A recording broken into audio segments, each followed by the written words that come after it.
Hi, and welcome to this video essay of the short film Mercury Fell Here. I deeply suggest you watch the short film before continuing to watch this analysis. Because of the nature of this video, there are going to be major spoilers for the film, so if you haven't watched it, pause this video and come back to it after you've seen it. There is a link in the description below, or you can find it on my YouTube channel. So this video is separated into 6 parts. The concept, nonlinear storytelling, the look, parallels, references, and the conclusion. With this video, I would like to show you how immersive watching a film can be, and that you don't have to be an active viewer only when watching a story about a detective solving a crime. You yourself can be a part of what makes a film great by looking for clues and making up your own interpretation of the narrative. So let's begin. Concept. The basic concept of the film is this.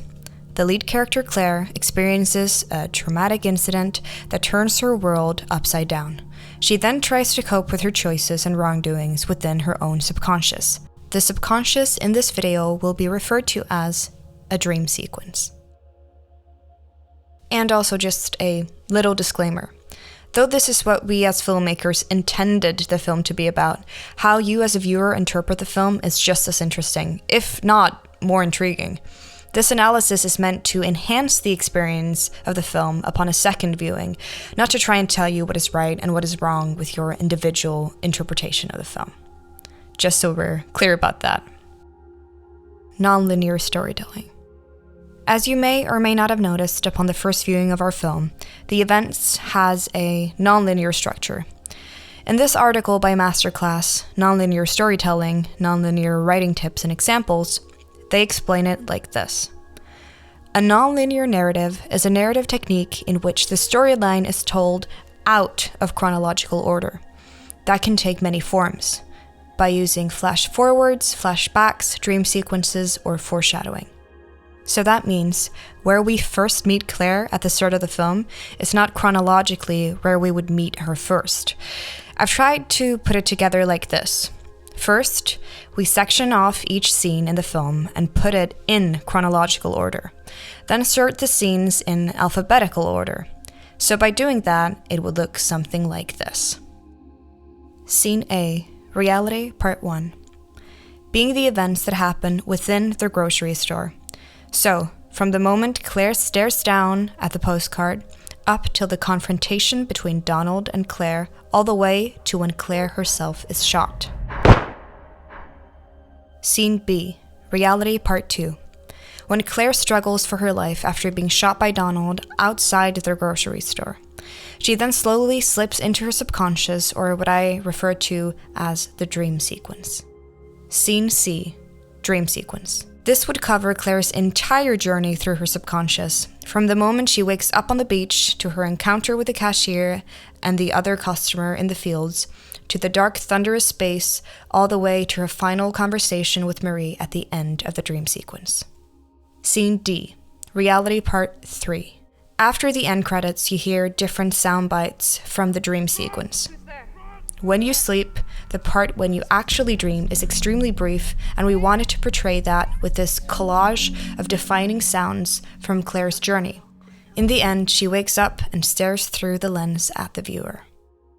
If we wanted to make it easier for ourselves, we would have just gone with this chronological storytelling. But we went with a different approach. To make things a bit more confusing and hopefully a more enjoyable short film upon multiple viewings, we decided to mix up the scenes.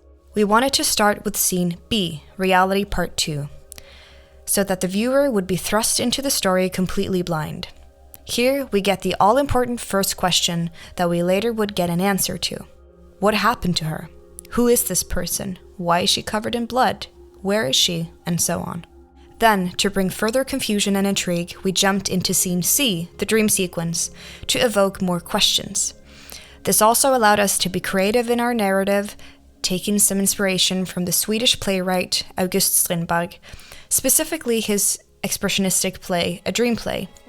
We linger on this line from Marie. It's not your fault, Claire. It's not your fault, Claire. As we move into reality. Then we continued into Scene A, Reality Part 1, which depicts the actual traumatic event that Claire would later experience in fragments in the dream sequence.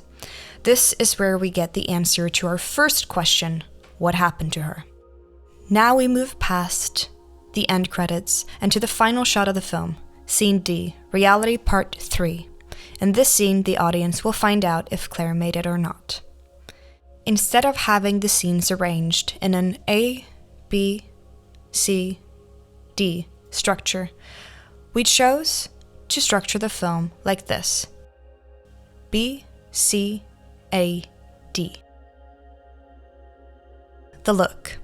We dropped little hints in the grading and aspect ratio for the viewer to make a mental note of while watching the film. If you're an active viewer, this is something you might have already noticed. One of the hints we gave away to separate dream from reality was to shoot and edit with different aspect ratios. The entire dream sequence is filmed with a 16:9 ratio, which makes the scenery feel more grand and never-ending. Most of the dream sequences are filmed outside as well. Each sequence represents a season, this to create a non-definable time frame. The first season to be represented on screen is the beach, being summer. Autumn is represented in the secondary sequence in the fields. The stark coldness and ice-covered ground of the third sequence is represented by winter. And the faint light of hope, spring, is represented in Marie's forgiveness to Claire at the end of the dream sequence. The colors and light are soft and caresses the main characters, creating an ethereal look. Claire is also wearing her jacket during the entire dream sequence. Even though she took it off at the beach, she is still wearing it in the field scene. The entire bulk of the scenes set in reality has an aspect ratio of 4:3. This creates a claustrophobic feel, adding to the stress and intensity of the characters' motivations. We wanted the viewer to feel as trapped as the leads, where you feel like you can't escape easily. The grading leans more green and gritty, which gives the scenes a mundane and muddy look.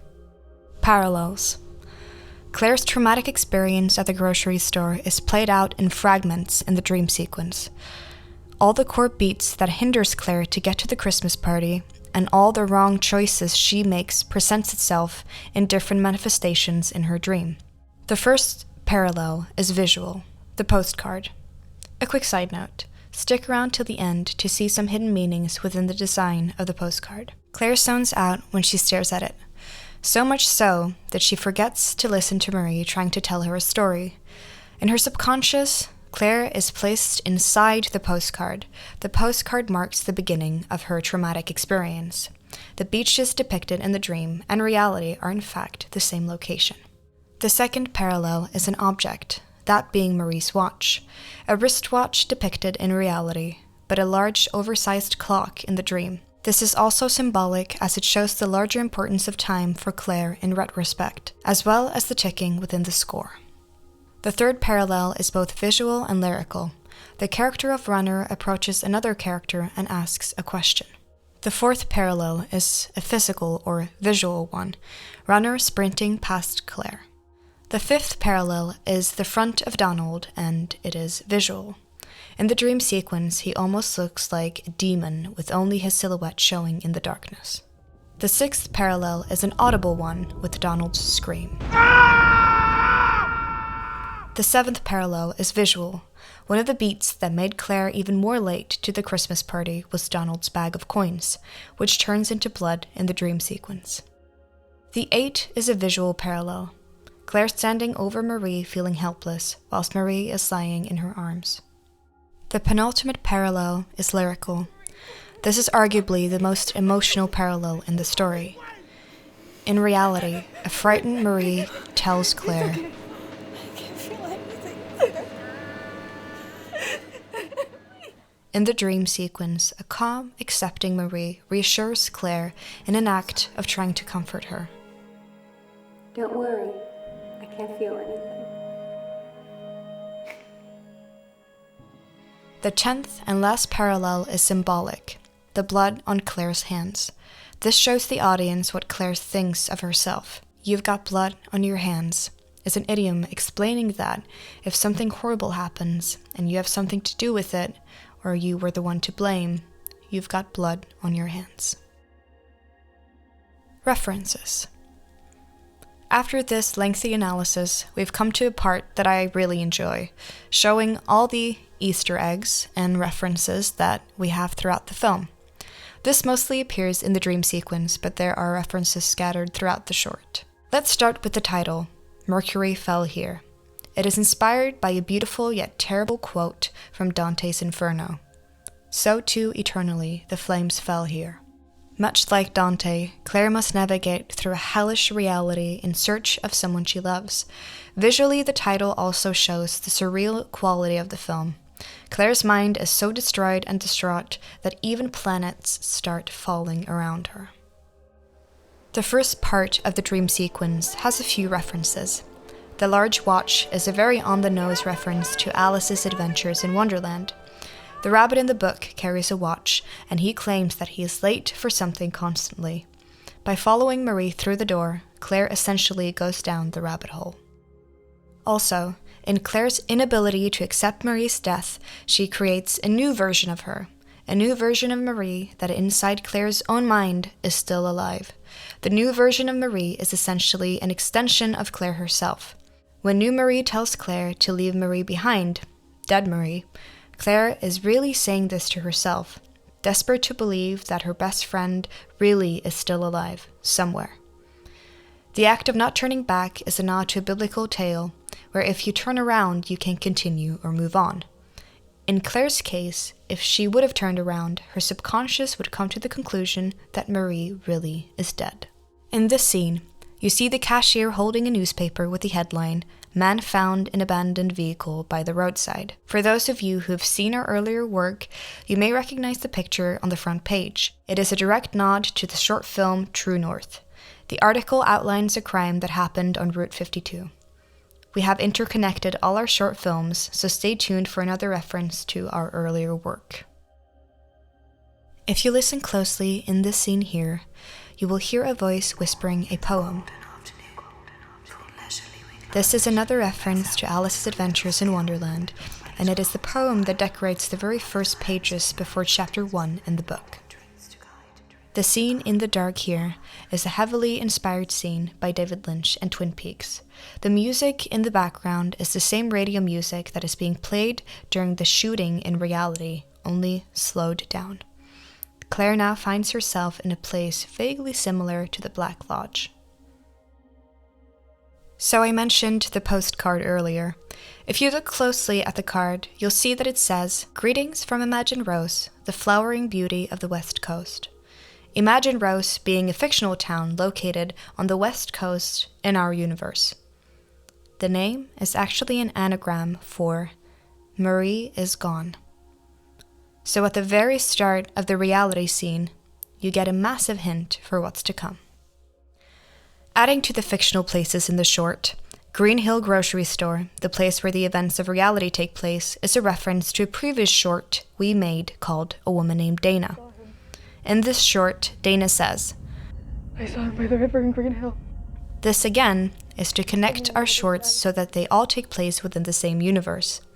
You can see the name here on cashier Catherine Beck's name tag, but also here as a small ad in the newspaper. And, as an extra little strange reference, the names of the friends Claire refers to when talking about the Christmas party they are attending Is it because Louis, Dan, and Charlie basically are nods to contemporary F1 drivers. Conclusion. Mercury Fell Here lends itself to its short format, the dream sequence and reality dividing the film almost equally.